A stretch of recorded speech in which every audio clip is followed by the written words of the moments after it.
Inside the mailbox were bills from 7 years ago, marked urgent, open immediately.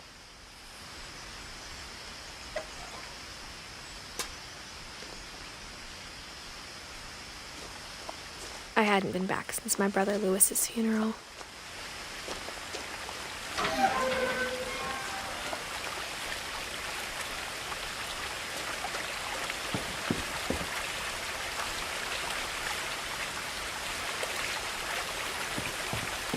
In her will, my mother left me a key, but didn't tell me what it unlocked. Maybe she thought I'd know, or she thought that the mystery would be enough to bring me back.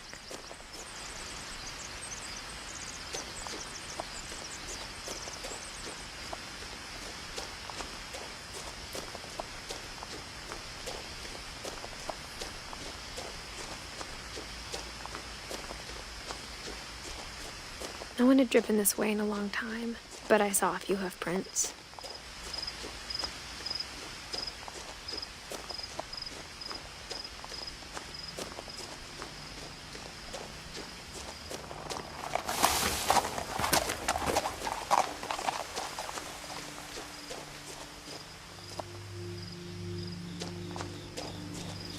The truth is, even after I inherited the house, I never thought I'd come back to it.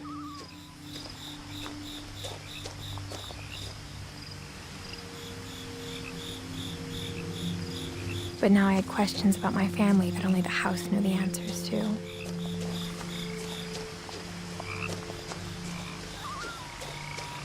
The house was exactly like I remembered it, the way I'd been dreaming about it.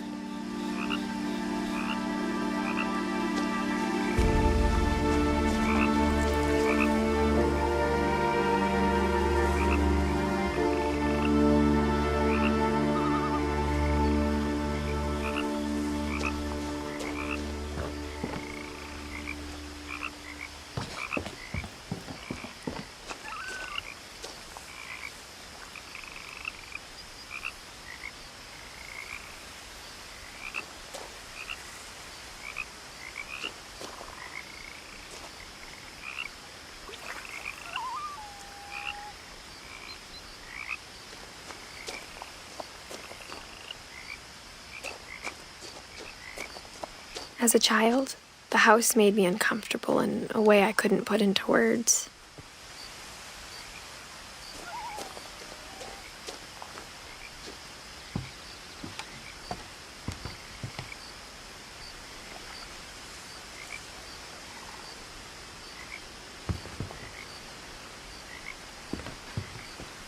Now, as a 17-year-old, I knew exactly what those words were. I was afraid of the house.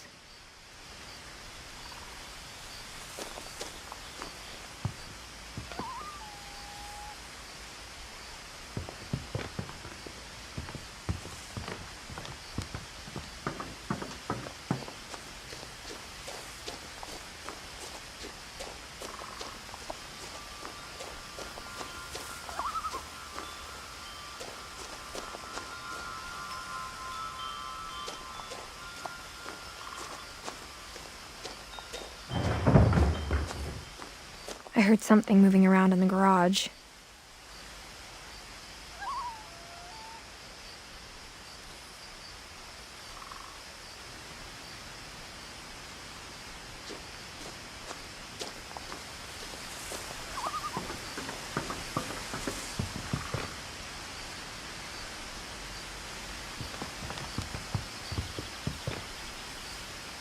I hoped the key might unlock the front door. It didn't.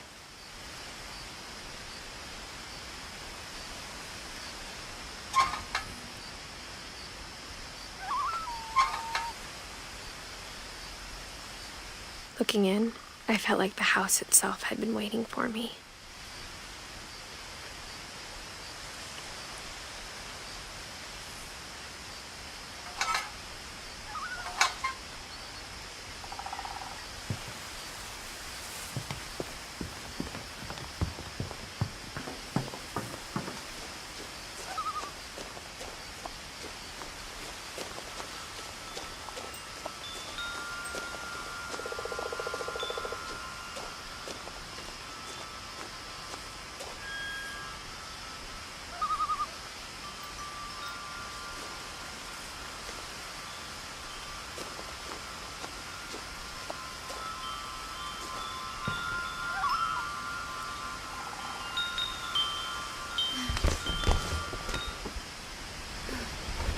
Crawling through the doggy door used to be a lot easier when I was 11. The power had been turned off the night we left.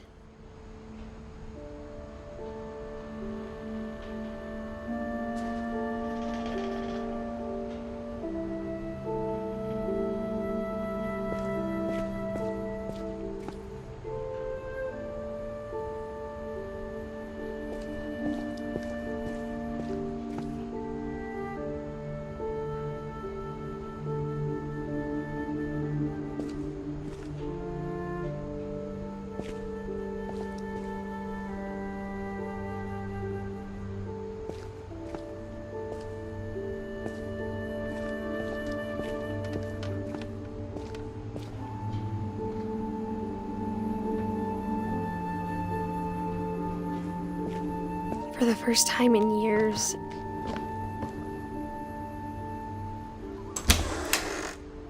I felt like I was home.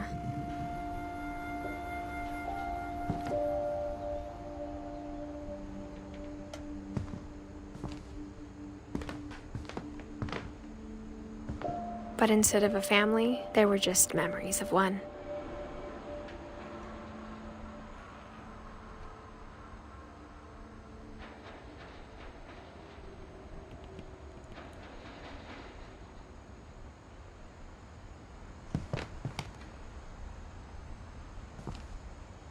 Like how only one restaurant would deliver to our house, so we had Chinese a lot.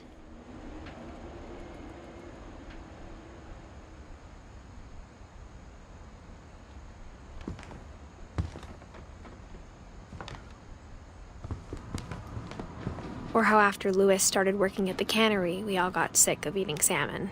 Except our cat, Molly.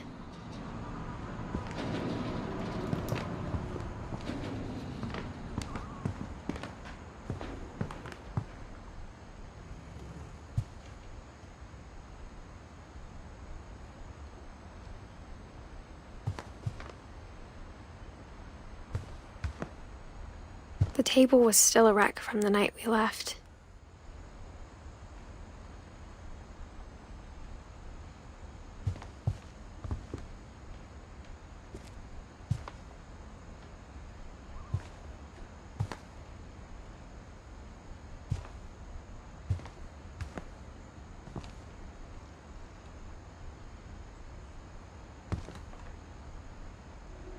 It was like a bomb had gone off, killing everyone but sparing the furniture.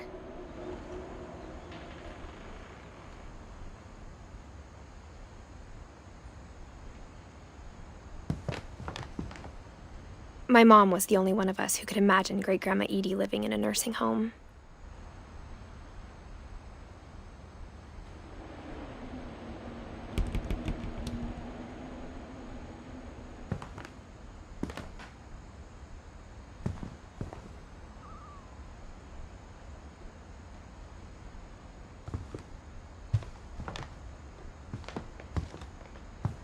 Nothing in the house looked abnormal. There was just too much of it, like a smile with too many teeth.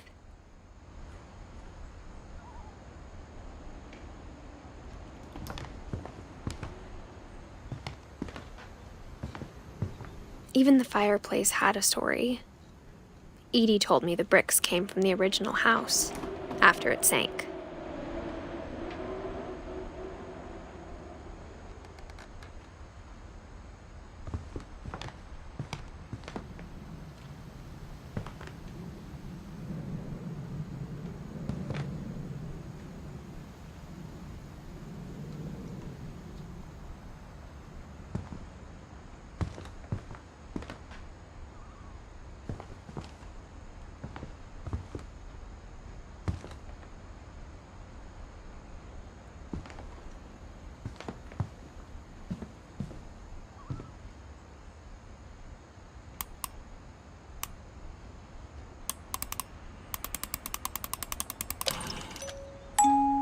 Great-Grandpa Sven built a music box for Barbara, along with the rest of the house.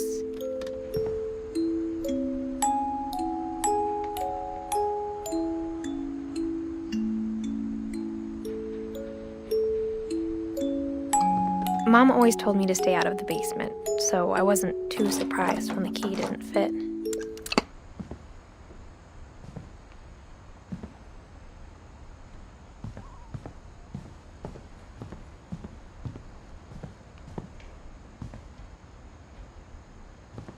My mom wasn't much of an optimist, but she never stopped believing that my brother Milton was alive.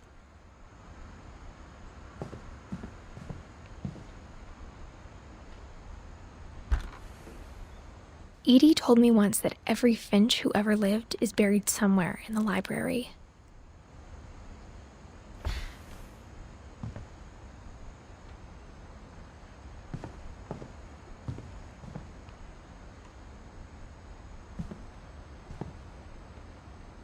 After Milton disappeared, Mom sealed up all the bedrooms. Then Edie retaliated and drilled peepholes.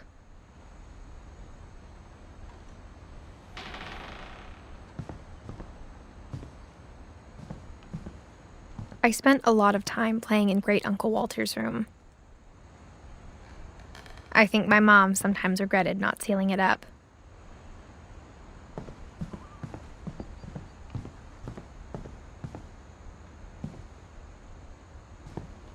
Lewis told me there were secret passages, but I never believed him.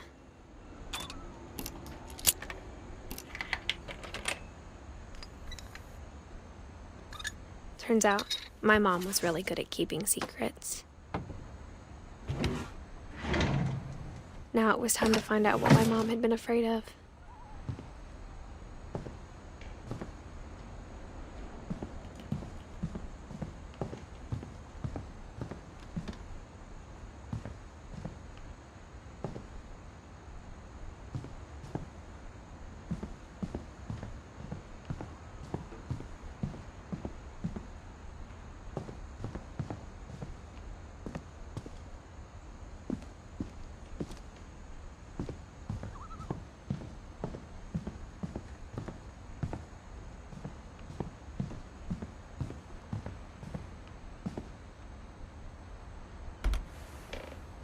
The last time I was in Edith Sr.'s room, I was 10 and she was painting my portrait.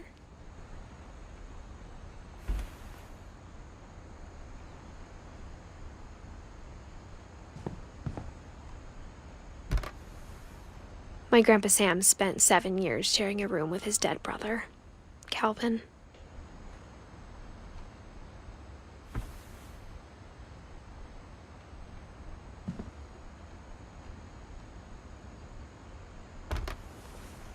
As a kid, I just assumed every house had peepholes and sealed rooms you weren't allowed inside of.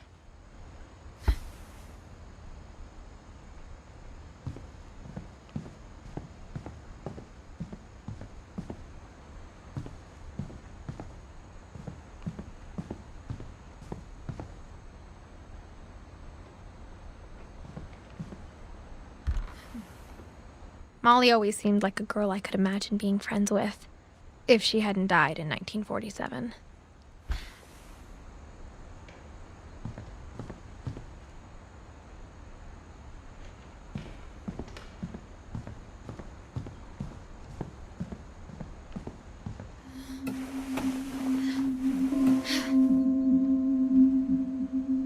Reading this, maybe it sounds like I had a plan.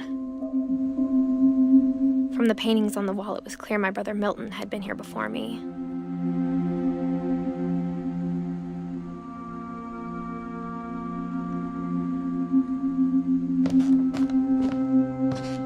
But I had no idea what was behind that door.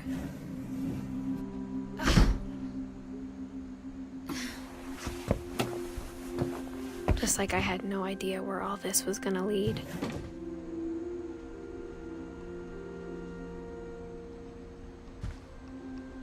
I grew up looking at Molly's room through the peephole. Molly's gerbil had a tiny bedroom with its own even tinier gerbil cage.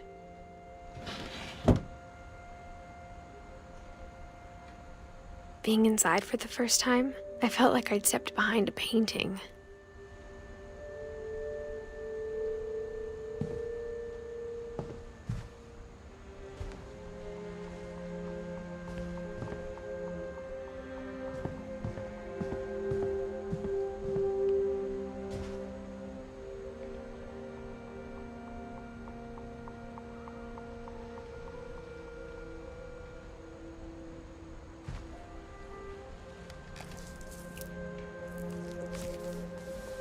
December 13th, 1947. Dear Diary, I'll be gone soon, but I wanted to tell somebody about what's gonna happen. It started when Mom sent me to bed without dinner. I woke up and I was starving, so I looked around for something to eat. The gerbil food was dry, but I didn't mind it.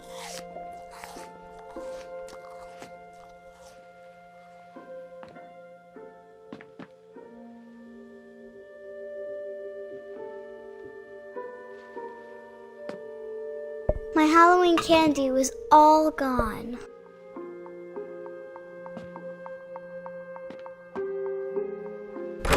Mom, can I come out now?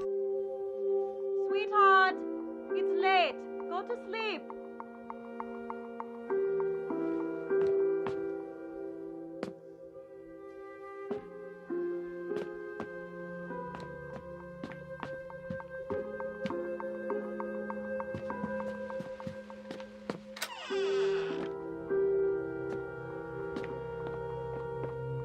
I kept eating and eating.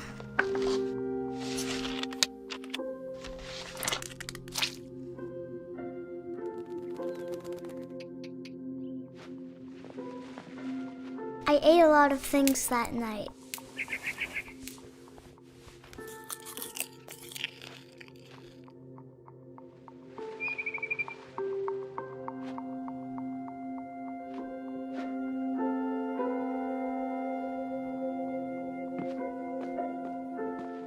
Then I heard chirping outside my window. It was a barn swallow going back to her nest. I reached out for her.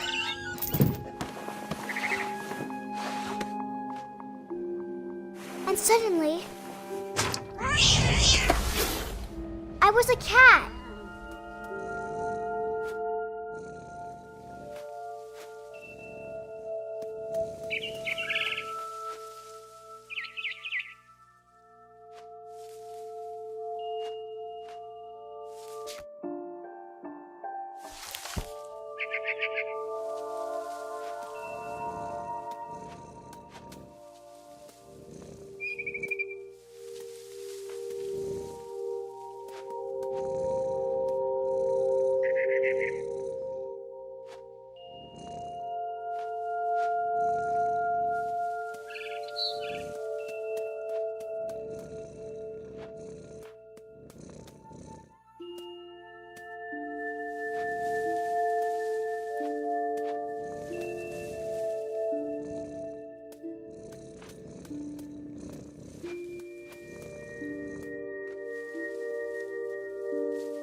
I tried to be quiet, but the bird was really scared.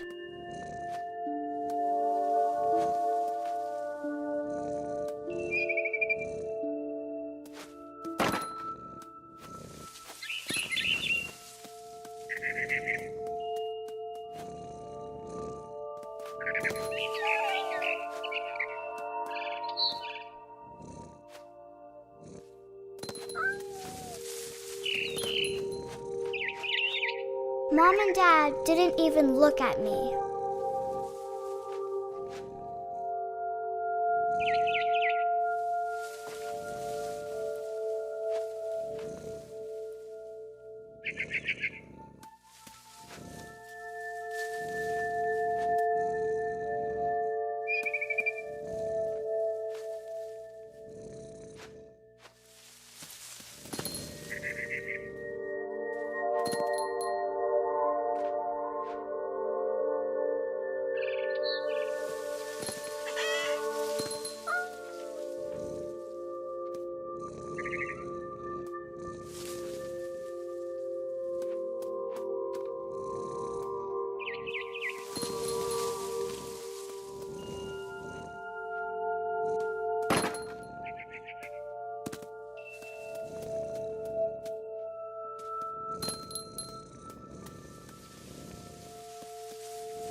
I jumped and I almost got her.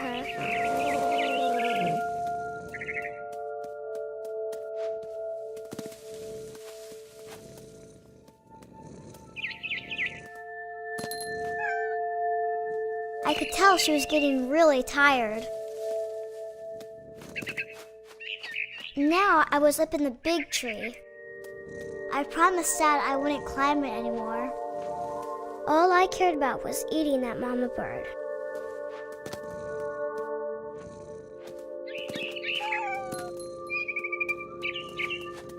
I gobbled her up. And suddenly, I was an owl. First, all I heard was the wind. Then I heard little teeth nibbling in the grass.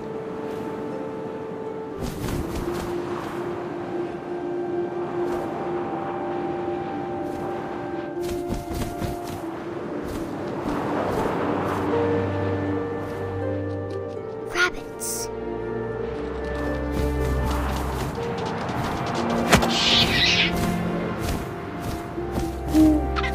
I imagined his face looking up and seeing mine through my talons.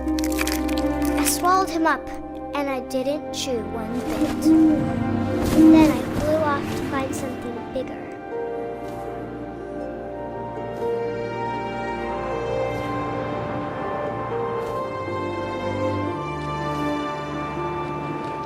A mama rabbit.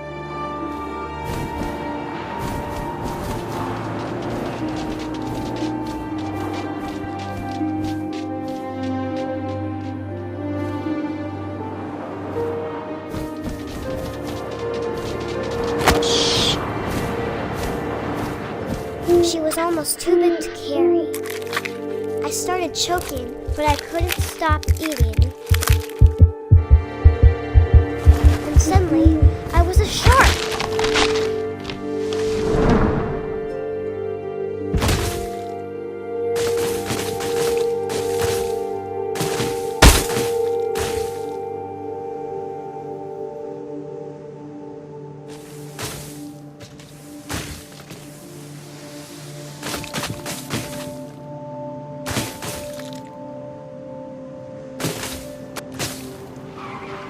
I rolled off a cliff and into the ocean.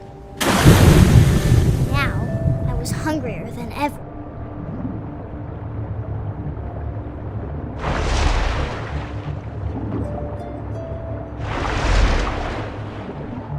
I wanted fat, juicy seals.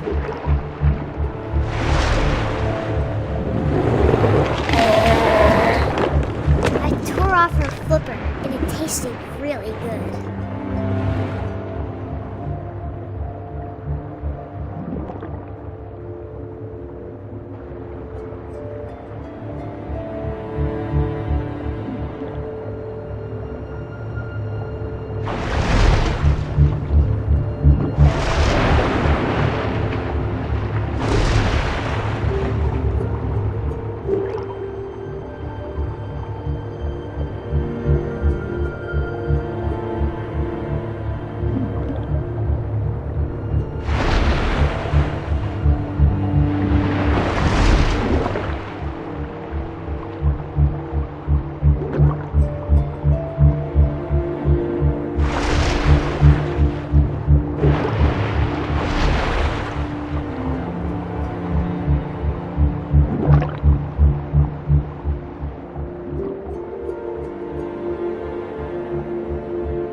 So hungry, I jumped out of the water. When I opened my eyes, everything had changed.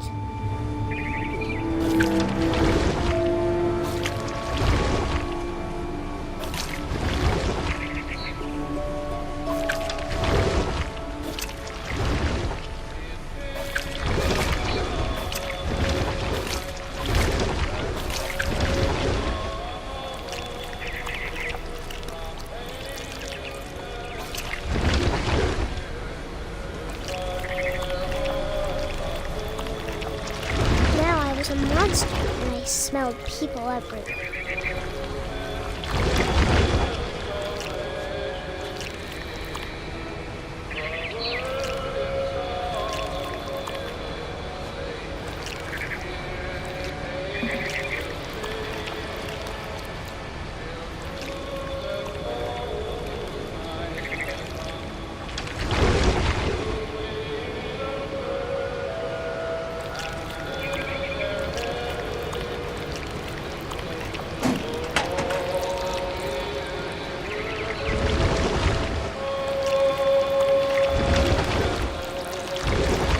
I was big, but I moved real quiet.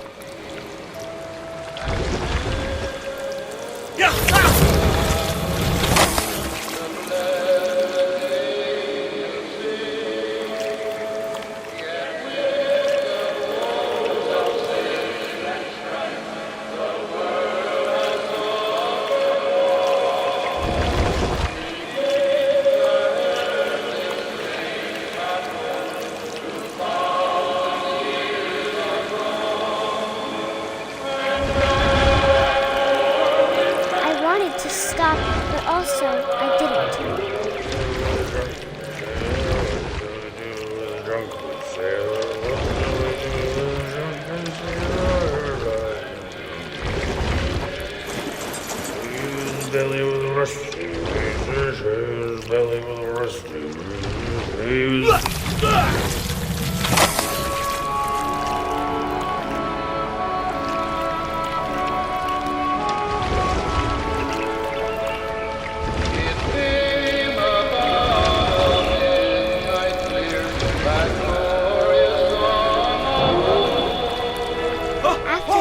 Passenger, I was still hungry. And across the water, I smelled something new. Something I had to have, so I swam towards it.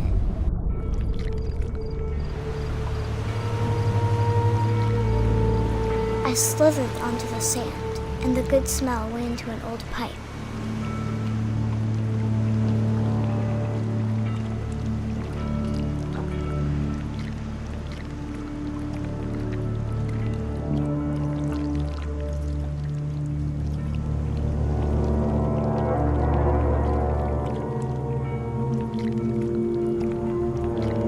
I got closer and closer.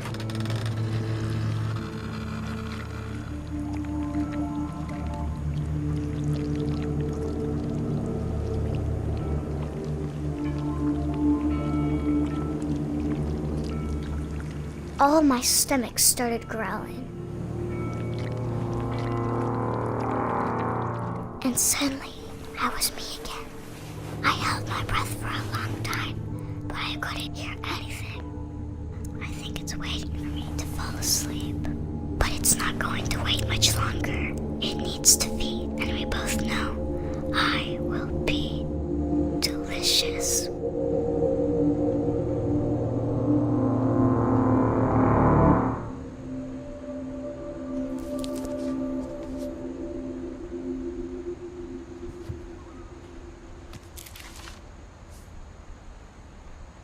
I'm not sure if I believed all of that, but I'm sure Edie would have.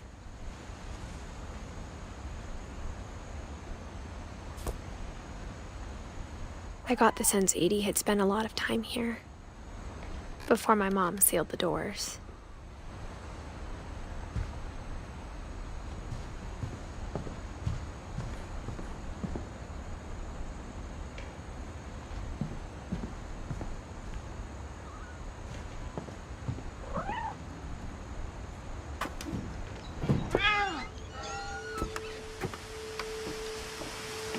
This will be obvious later, but my mom never told me any of these stories. Edie would have, but Mom didn't like bringing up the past. Though, when we adopted a stray kitten, she was the one who named it Molly.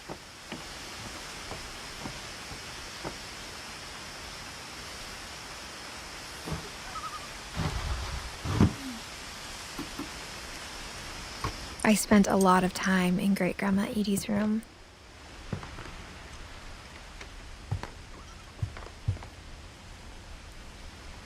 Edie gave a big interview about a mole man living under the Finch house.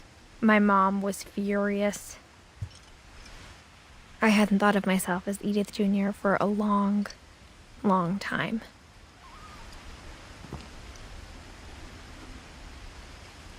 When Edie told people Sven was killed by a dragon, she could also have said he was building a dragon-shaped slide that collapsed. She could have, but she didn't.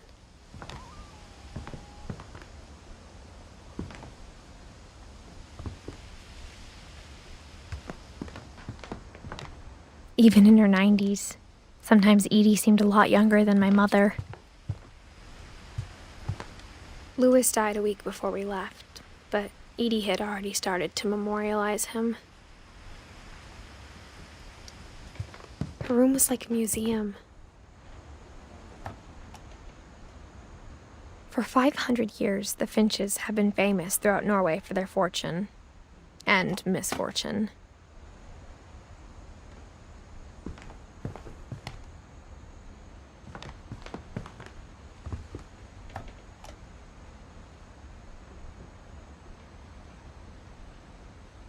Odin Finch buries the latest victims of the family curse, his wife Ingeborg and their newborn son, Johan.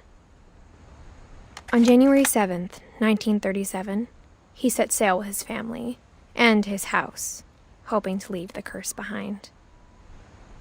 But 40-foot waves off the coast of Washington send the house and Odin to the bottom of the sea. Odin's daughter Edie, with husband Sven and baby Molly, step ashore on their new home, Orcas Island. Odin Finch is the first to be buried in the new family cemetery. His daughter Edie is already dreaming of a new Finch house.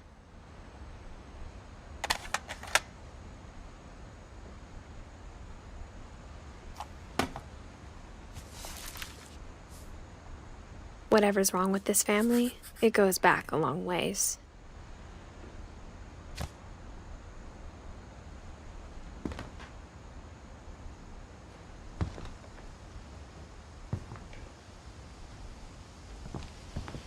Edie knit me a new pair of gloves every year, just in time to replace the old ones.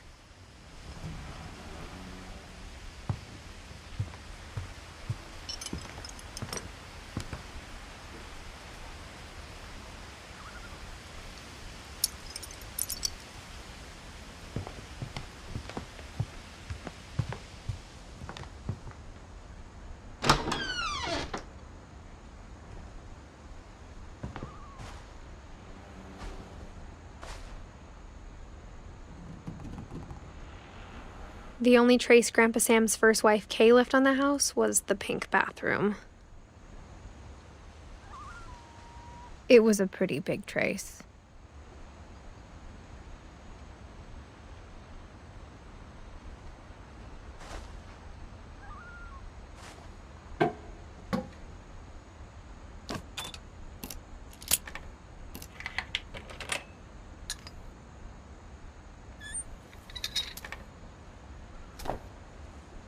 There's a secret in this bathroom.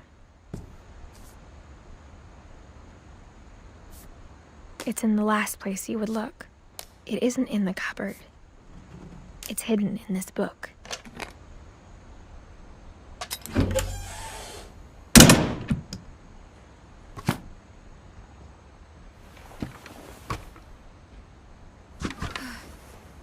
Sven gave Sam an old camera he'd refurbished. He never put it down.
I knew Grandpa Sam had a twin,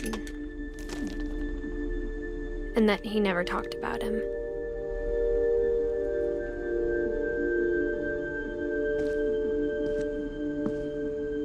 I guess my grandpa didn't like history any more than my mom did.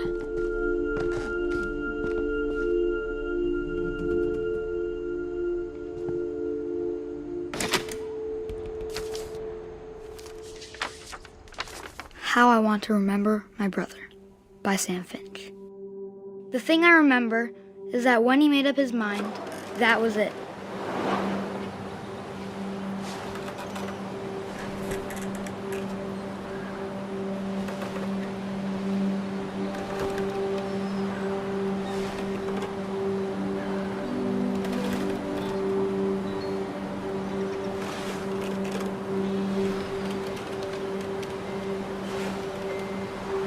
My brother said he'd die before he ate another mushroom, and he did.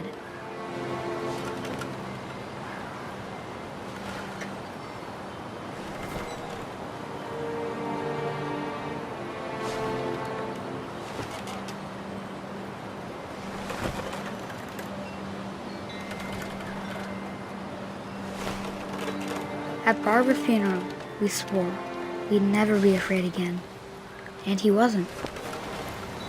I think Calvin always wanted to fly.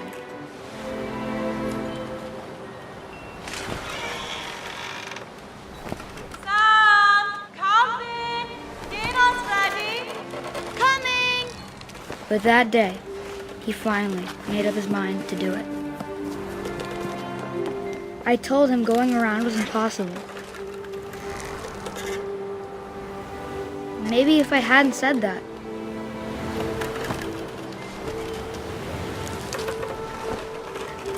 Calvin! I'm not gonna tell you again! maybe if the wind hadn't picked up, then maybe he'd still be here.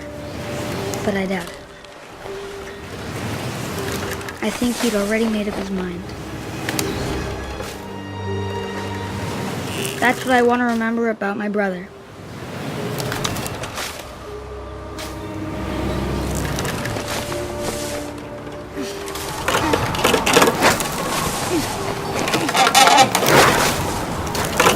The day he made up his mind to fly. And he did.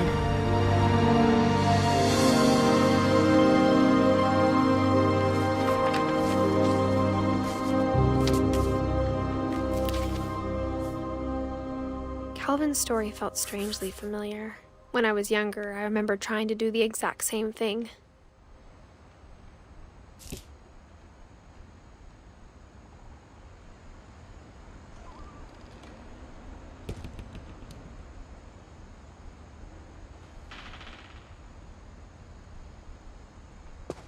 After the funeral, Edie roped off Calvin's half of the room.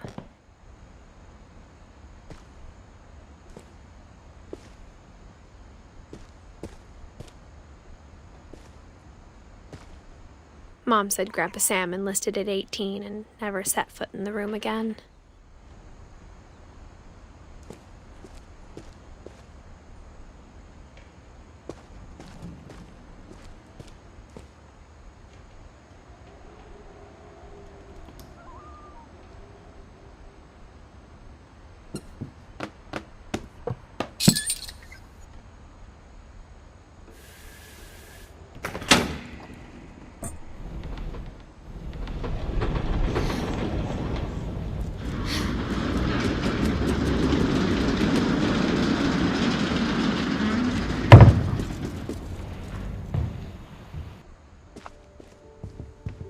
The passages were a pretty tight fit.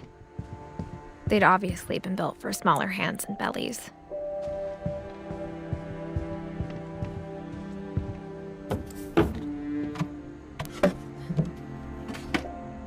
Growing up, I always thought of Barbara as a child star.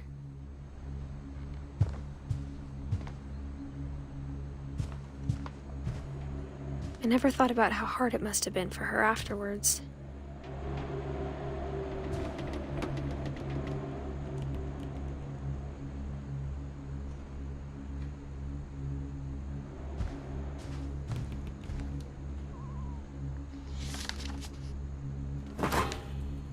Of all the stories people wrote about Barbara's death, I'm surprised Edie saved this one.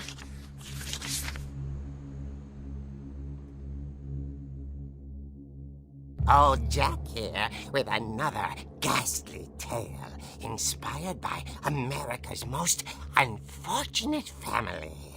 I'm calling it The Surprise Ending of Barbara Finch.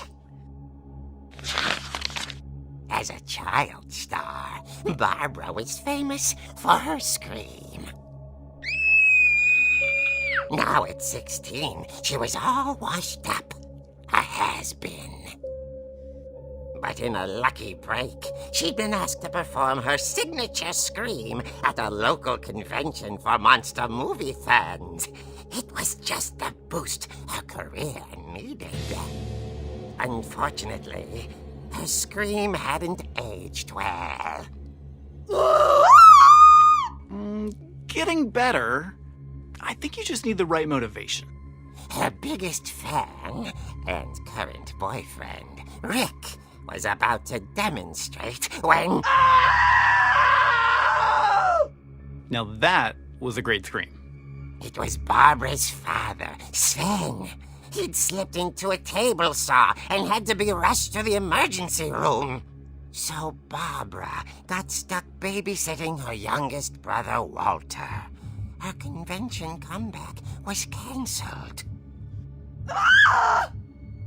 Okay, I'm hearing frustration, but I'm not hearing terror.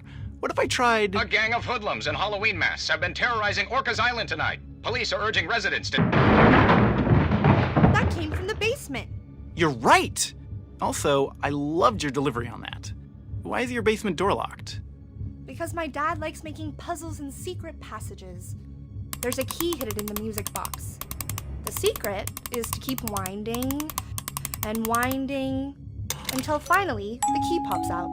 Thanks, babe. I'll be back in a sec. 20 minutes later, Rick hadn't returned. So Barbara went to look for him, right on cue. She reached for the music box.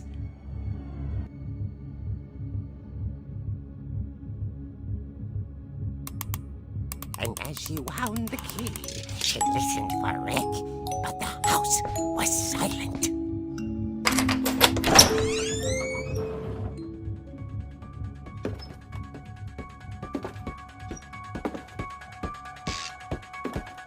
She found Rick's crutch and imagined the worst.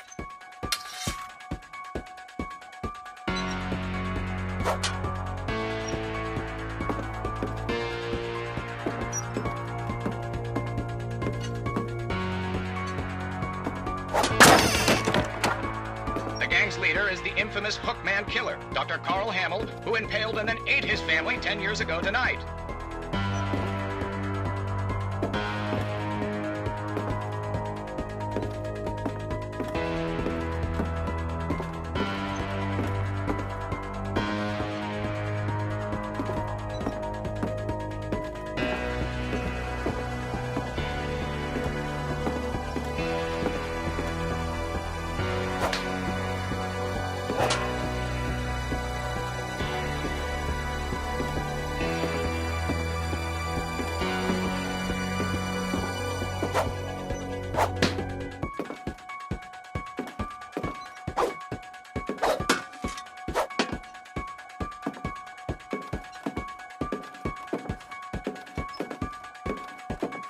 The old fridge rattled and grew still.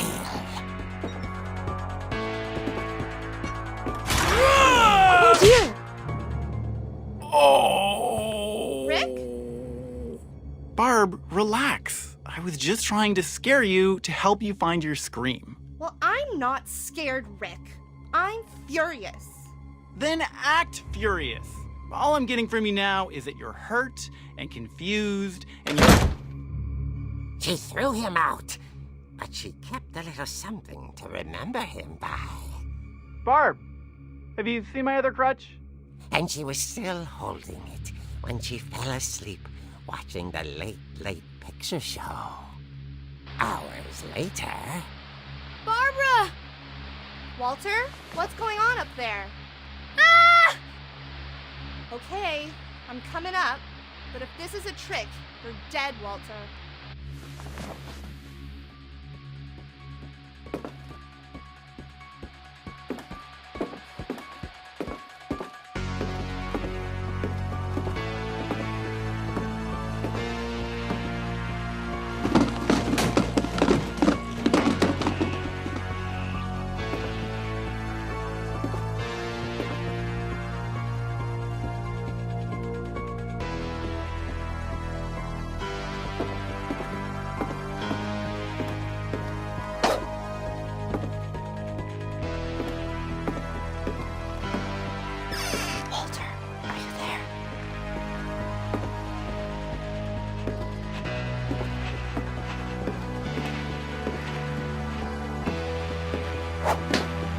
Walter had vanished, but his bedside radio was still on.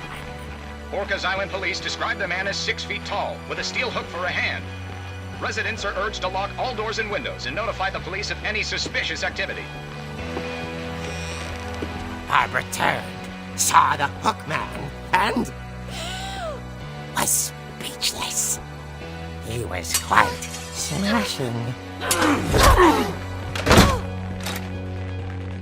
And there he was. He couldn't get enough of Barbara. Okay, Barbara, there's gotta be another way out of here.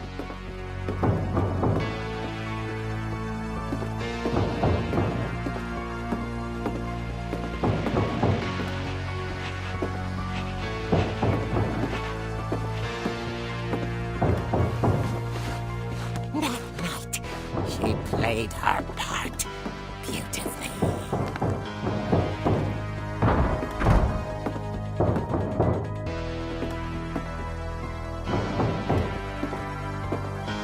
Molly's door hadn't been opened in years. The hinges groaned.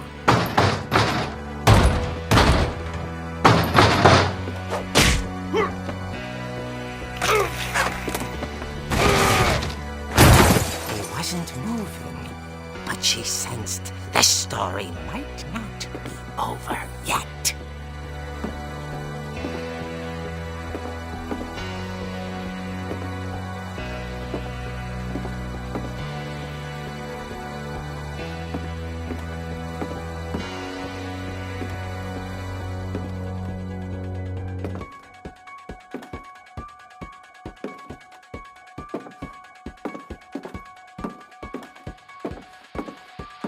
The hookman had vanished. She listened for his breathing, but all she heard was...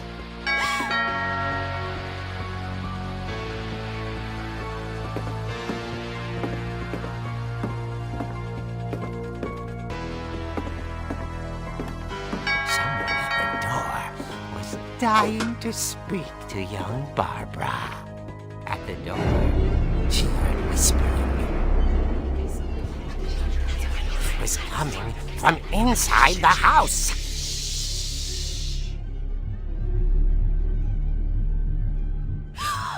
Oh dear. The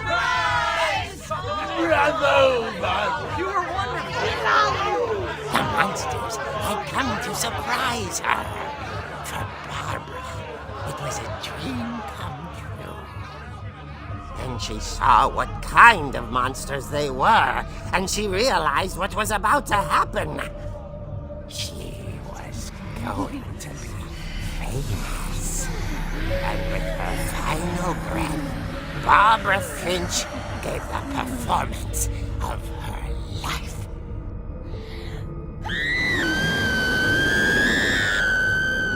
I wasn't there myself, but I hear Barbara was magnificent. Poor girl. She had a taste for stardom. But unfortunately, so did her fans. Of course, the police blamed it all on poor Rick, who disappeared the same night. And little Walter? hiding under his bed the whole time. He took it all pretty hard, but that's another story. As for Barbara, tucked inside the music box is all they ever found of her. Her ear. Now that's what I call a real eerie tale.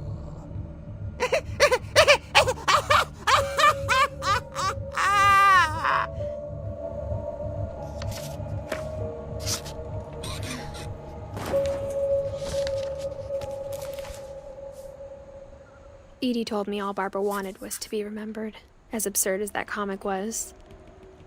Maybe what Edie saw was a happy ending.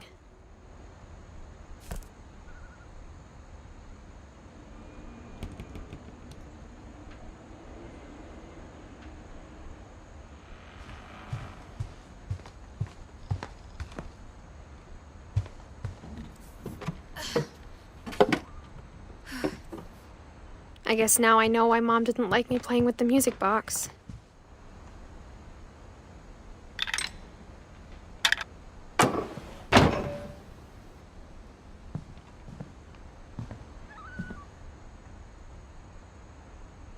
Edie's father, Odin, built the original house.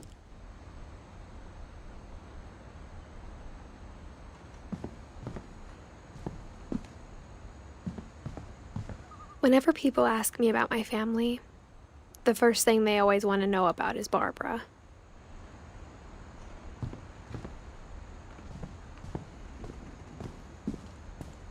Mom must have locked the third floor stairs on the night we left.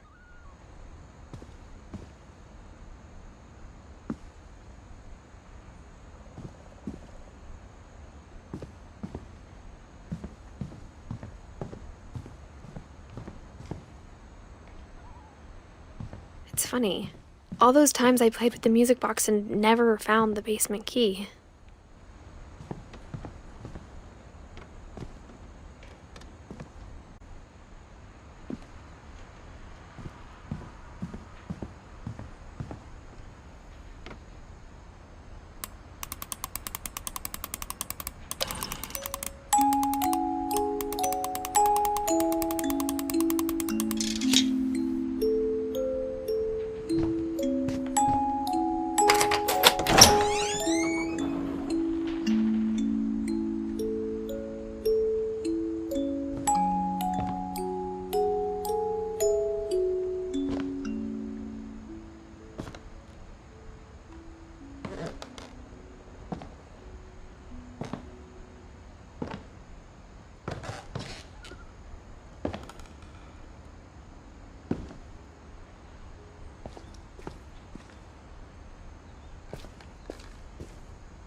Mom said the basement was off limits, unless I wanted another tetanus shot.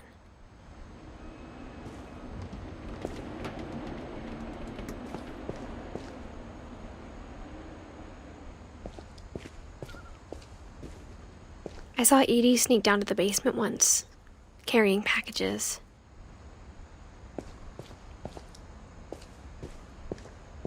I thought maybe she was hiding presents.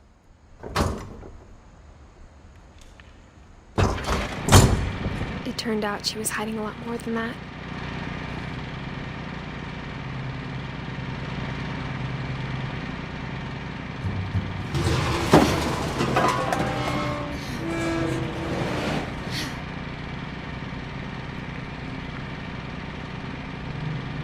I remember asking Mom once about where Walter had gone.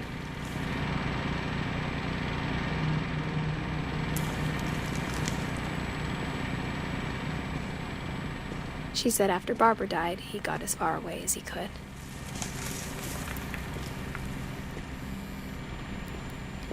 If there's a pattern in all these stories,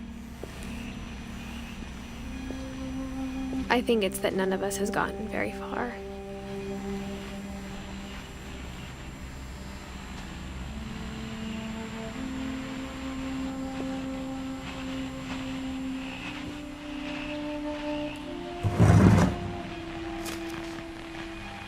Goodbye, everyone. I can't believe I've been down here for 30 years. On that first day, after the shaking started, I didn't think I'd survive a week.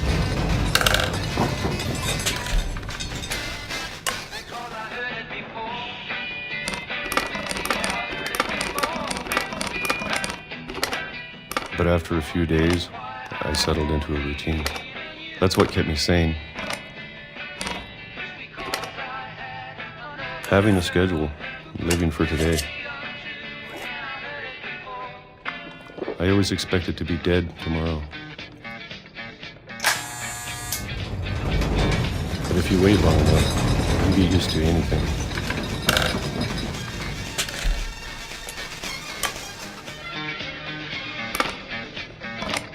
Even a monster on the other side of the door starts to feel normal. Almost friendly.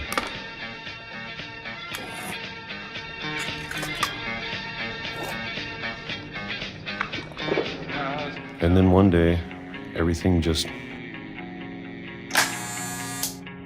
stopped. Whatever that thing was, it was gone. Maybe it got tired of waiting. Or maybe I just got tired of being afraid.